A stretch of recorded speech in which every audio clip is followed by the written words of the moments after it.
What do you mean its legs were going as well? That's what they do. That shows signs of, like, it needs a woman. It's never had one before, which is weird. That's what I was going to say. It knew even though it didn't. And you're talking about my brain and my ears and all that. There's an example of how the beetle's not in charge. There's something else going on in its body. It's called instinct. Yeah. But that's true in a beetle, but it shouldn't be true in a human being. But it is though, isn't it? Otherwise, how did the first baby survive? How are we here now? Because you look at babies and they're spoilt rotten. I'm sick of it, the way they don't do anything for ages. They wouldn't survive. A kangaroo comes out, it's hopping around in about 2 hours. Babies, they sit there for months. But there's a very good reason for that, I've told you that. It needs its mother. If that was in a banana crate, it would have given up after about a week. What I'm saying is... a couple of days. It would have died in a couple of days, probably. Yeah.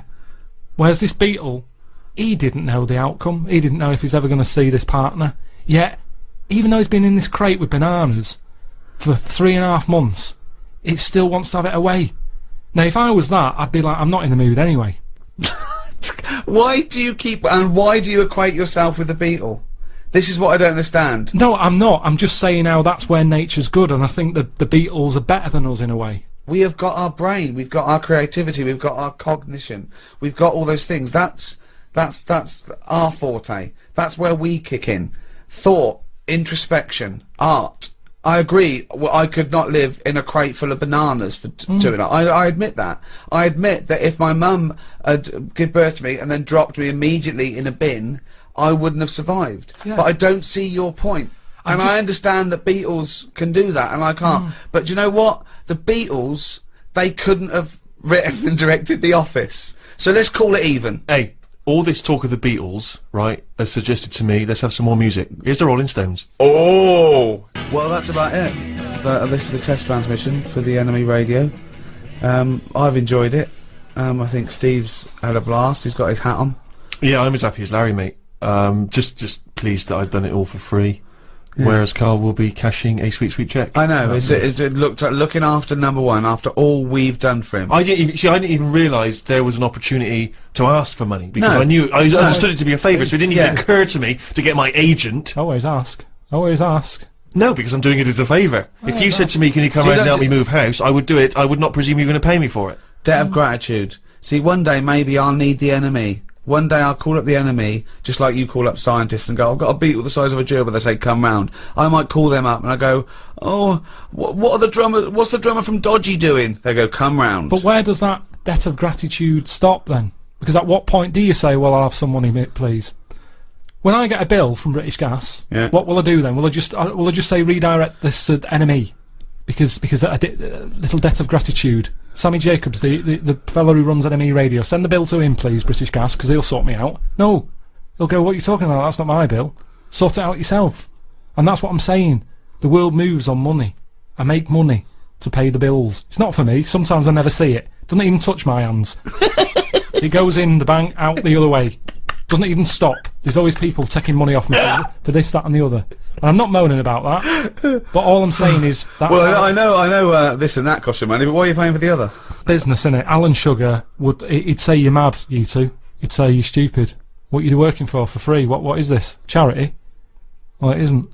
He'd sack you two. He'd say, Carl, you're hired. I would love to see you on The Apprentice. What would Carl be like on The Apprentice? Wow, that would be amazing. That would be amazing. Well, firstly, he's not a team player. He's not a team player. No, he'd just go out getting his own money and say and not share it with anyone. So that's number one. Joking. That's number one. 2, you wouldn't want to do it. You'd say, well, why am I doing it? For that, I've got bills to pay. Do what? What was that? Whatever he asked you to do. No, it's a task, innit? And I wouldn't go on there. Well, anyway, treat this is like a task. Well, okay, here's a task right now. Last night on The Apprentice, they were doing interviews. Oh, don't tell me anything because I don't know who's in it. No, I won't. All I'll say is that one of the interviewers says, and it's an old interviewing trick when you're working in business. They say, "I've got a lovely luxury pen here, right? Here's a classic old Bic biro, right? Now you've got to sell that to me now, right? Sell it to me now. How would you sell it to me, right?" So this is a pen shop. No.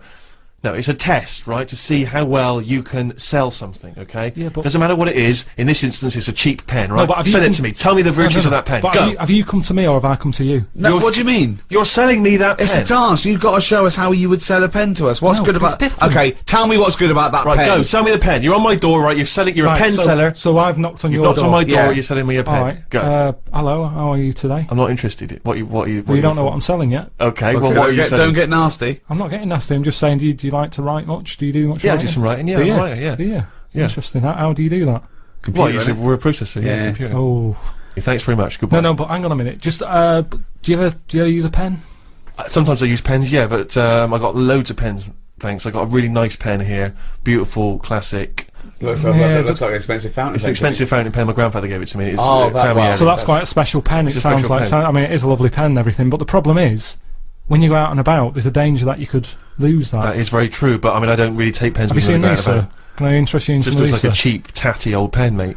Sometimes you just want a pen that does the job, and this pen does that job. Do you want to buy some? No, I don't. Why not? Well, because I just told you I've got a great Genius. pen. I've got a great pen already, and I don't see why I need that pen. It's cheap and it's tacky and Well, it's you're no saying use it's to me. cheap. Do you know how cheap? How cheap is it? Well, it depends how many you want. Well, let's just say, for the sake of argument, I want 50 of them. Yeah, I can do that. What kind of How deal would Uh, you much? do for me? £8. £8 for 50 of those pens. I can get them for about a penny down the market. Sorry, Carl, you're selling 50 pens for £8.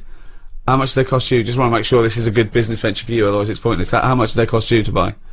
I got them really cheap. But how much? How much did I say you can have them for? £8 for 50.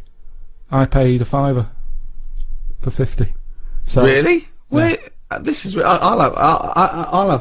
Can I have them for £5 because I'm a mate? you can have 25 for 50. No, well, no. If you got 50 pens for £5, I wouldn't do this as a living. Anyway, that's the thing. Carl, can you get me 50 pens for £5 then? 50 pence for a £5. Yeah. It's not worth it, mate. Well, no, I'm a mate. Just you don't want to make a profit out of me, do you? It's not worth it.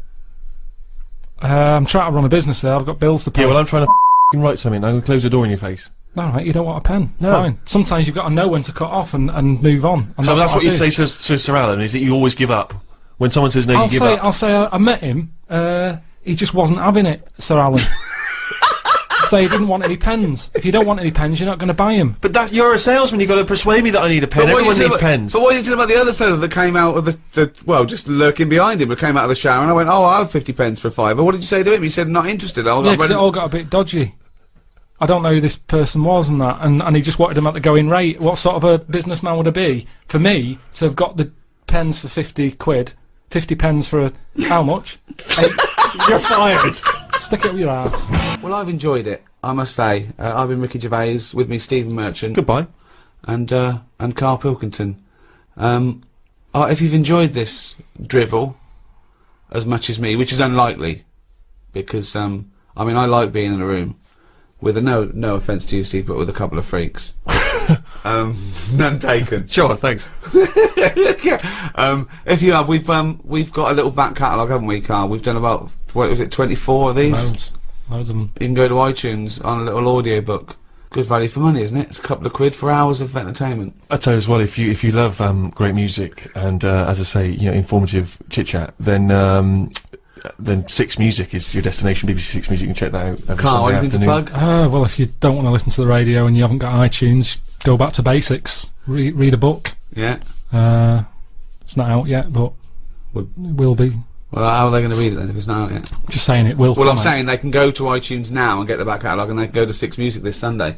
So I don't know why you're saying Well, you might do a book. Well, After they've done all that, in a couple of months, just nip down to a book I'm not shop. waiting a couple of months. What if they need to have it away?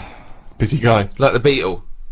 You wouldn't say to the Beatle, oh, it's alright. All right, well, there's another book. book out there as well that I did last year. Right. I would presume as well, is the NME radio going to be on at some point? Just check the Enemy for details. Yeah, or maybe go on its website. Enemy.com? Probably.